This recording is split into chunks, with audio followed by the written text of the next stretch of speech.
Subscribe करने के बाद इस बेल आइकन को दबाइए और हॉरीवन की एक भी वीडियो मिस ना करिए।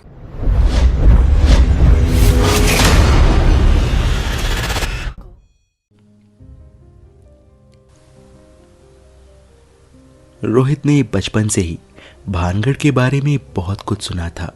उसका हमेशा से एक सपना था कि किसी ना किसी दिन मैं भानगढ़ ज़रूर जाऊंगा, क्योंकि रोहित को एक बार अपनी आंखों से कुछ भूत चीज़ें देखनी थी। और इसके लिए भानगढ़ से अच्छी जगह और क्या हो सकती है। आखिर भानगढ़ इंडिया की सबसे हॉन्टेड जगह जो है, जहाँ गवर्नमेंट तक भी शाम 6 बजे के बाद किसी को अंदर नहीं जाने देती। आज इतने समय के बाद रोहित को फाइनली भानगढ़ घूमने का मौका मिला। रोहित बहुत एक्साइटेड था अपनी इस ट्रिप को लेकर।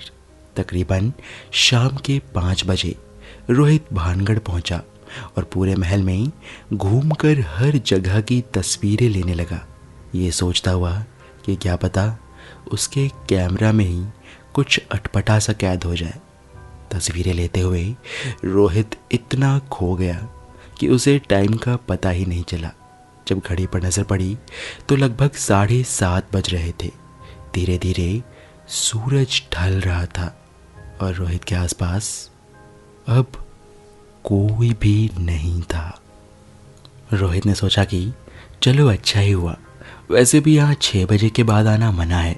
अच्छा ही हुआ कि अंदर रुक गया और किसी की नज़र भी नहीं पड़ी मुझ पर। आज रात यही रुक कर देखता हूँ आखिर कौन सा भूत है जो इतना फेमस है।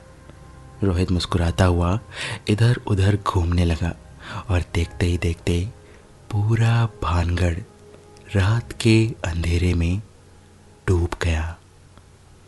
रोहित यूं ही आगे बढ़े जा रहा था और भानगढ़ के किले के अंदर और अंदर घुसता जा रहा था। आगे बढ़ते हुए रोहित को किसी जगह से घुंघरुओं की आवाज़ें आने लगी। ध्यान से सुनने पर ऐसा लग रहा था कि कुछ औरतें दूर कहीं क्लासिकल डांस कर रही हैं। रोहित ये सोचता हुआ उस आवाज़ के पीछे गया कि आखिर इतनी रात को कौन होगा जो भानगढ़ में नाच रहा है। आवाज़ का पीछा करते हुए रोहित एक हवेली के पास पहुंचा, जिसके बाहर लिखा था नर्तकियों की हवेली। रोहित ये पढ़कर थोड़ा डर गया, क्योंकि यहाँ आने से पहले रोहित ने भानगढ़ के ऊपर एक आर्टिकल पढ़ा था जिसमें लिखा था भानगढ़ में एक ऐसी हवेली है जहाँ पहले राजा के मनोरंजन के लिए नाचने वाली रहा करती थी। कहा जाता है कि रात में कभी कभी इतने सालों बाद भी उस हवेली से नाचने गाने की आवाज़ें आती रहती है। रोहित घबराया हुआ था, क्योंकि उसे ये आवाज़ें अभी तक आ रही थी। रोहित नहीं चाहता था कि वो अंदर जाए, लेकिन रोहित यही सब देखने तो आया था यहाँ। उसने किसी तरह हिम्मत जुटाई और वो घुस गया नर्तकियों की हवेली में। लेकिन अंदर जाते ही सारी आवाज़ें एक झटके में रुक गई और उसकी जगह कई सारे औरतों की एक साथ चिल्लाने की आवाज़ें आने लगी। रोहित की आवाज़ झेल नहीं पाया और जल्दी से उस हवेली से बाहर निकल गया। और उसके निकलते के साथ ही वो आवाज़ें फिर से शुरू हो गई।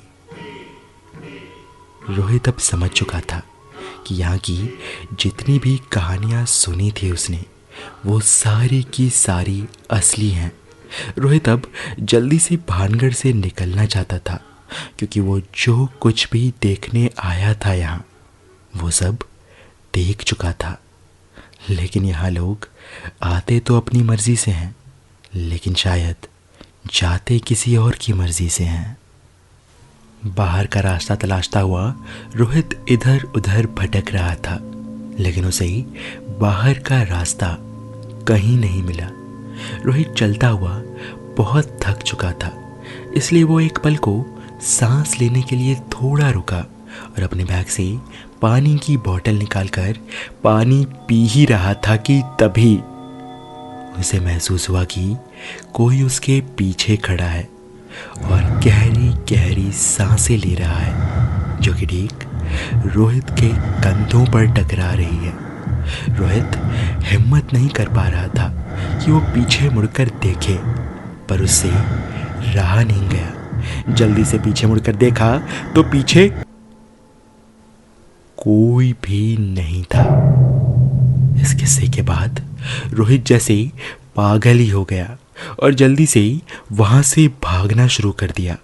भागते हुए रोहित को बहुत सारी चीज़ें दिखी, जैसे रास्ते में कई लोग मरे पड़े थे। कुछ लोग अपने पूरे शरीर को उल्टा कर कर हाथों और पैरों की मदद से इधर उधर दौड़ रहे हैं। कोई डरावनी आवाज़ में चिल्ला रहे हैं, तो कुछ लोग खिड़कियों से कूदकर अपनी जान दे रहे हैं। रोहित अब ये सब और नहीं देख सकता था। उसने भागते हुए अपनी आंखें बंद कर ली और तेज भागने लगा, लेकिन वो ज़्यादा दूर तक नहीं जा पाया। थोड़ी दूर जाने के बाद ही कुछ ना देख पाने की वजह से रोहित का सर किसी दीवार से टकरा गया और रोहित वहीं ज़मीन पर गिर गया।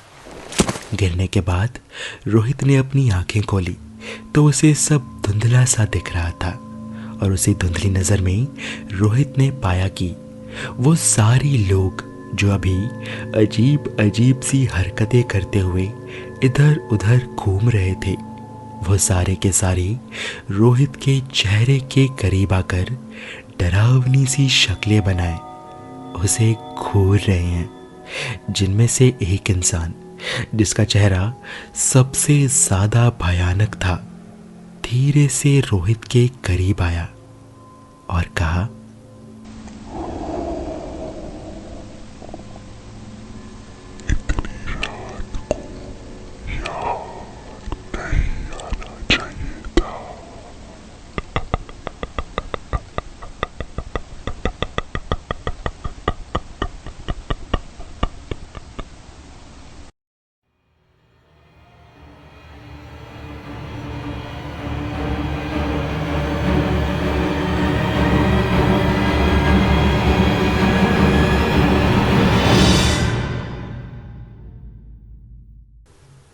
जिसे सुनने के बाद रोहित वहीं पर बेहोश हो गया।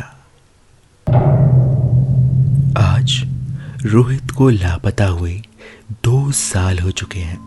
किसी को नहीं पता कि आखिर उस रात के बाद रोहित के साथ क्या हुआ, मगर आज रोहित का भी नाम उन लोगों में जुड़ चुका है जो भानगढ़ आए तो थे मगर कभी वापस नहीं लौट पाए। अगर आपको ये वीडियो अच्छी लगी है तो ज़रूर इस वीडियो को लाइक करें और हॉरिवन को फेसबुक और इंस्टाग्राम पे लाइक और फॉलो करें कुछ ऐसे ही डरावने कंटेंट के लिए। लिंक्स आपको डिस्क्रिप्शन बॉक्स में मिल जाएंगे। तो फिर मिलते हैं अगले हफ्ते एक और डरावनी कहानी के साथ।